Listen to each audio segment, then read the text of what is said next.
Cited social ফাউন্ডেশনের পক্ষ থেকে অসহায় দুস্থ দরিদ্রদের ত্রিপল বিতরণ করা হয় জঙ্গিপুর পিডব্লিউডি ময়দানে।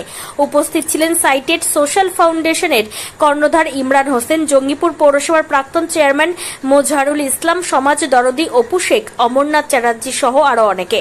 এদিন প্রায় 600 দুস্থ দরিদ্রদের ত্রিপল বিতরণ করা হয়। এই ধরনের মহৎ উদ্যোগের প্রশংসা করেছেন এলাকাবাসী। কর্ণধার ইমরান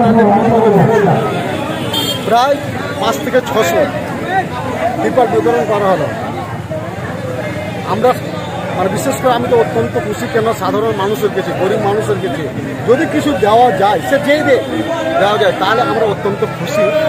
এবং আমার বিবেকে সবসময় জাগরিত হয় যে আমরা গরিব মানুষের জন্য কিছু সাধারণ মানুষের কিছু করতে পারলে পরে নিজেকে ধন্য মনে করি। আজকে যা সাইটেড সোশ্যাল ফাউন্ডেশনের পক্ষ থেকে ত্রিপল বিতরণ করছে, তাকে আমি আন্তরিকভাবে ধন্যবাদ জানাচ্ছি।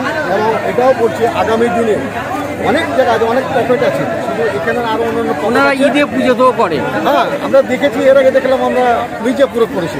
এই যে ধরনের মানুষের কাছে যে মিলেমিশা করা, মানুষের যে একটা দুঃখকে একটা অনুভব করা, তার ভিত্তিতে যে এসব জিনিসগুলো দেওয়া, এটা সব মানুষের যদি পয়সা থাকে সব মানুষের দিতে পারে না।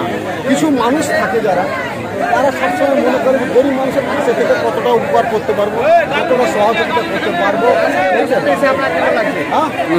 আমি তো সবসময়, আপনারা জানেন যে আমি তো সবসময় যারা মধ্যবিত্ত মানুষ, যারা গরিব মানুষ, যাদেরকে সে যে কোনো কেউ যদি কেউ কিছু দিতে পারে, তাহলে আমাকে সত্যি আনন্দিত মনে হয়। আজকে যে এই প্রোগ্রামে এসে খুব ভালো লাগলো। অনেক মানুষ আপনারা দেখতে পাবেন যে অসহায় মানুষ, তারাও এসছে, তারাও লাইন দিয়ে নিচ্ছে। এই পরিক্রমা এইটা যদি আমরা চালাতে পারি, যে কোনো যাদের আর্থিক দিক থেকে অবস্থা ভালো, তাহলে দেখবেন যে অনেক মানুষ সহযোগিতা। ধন্যবাদ।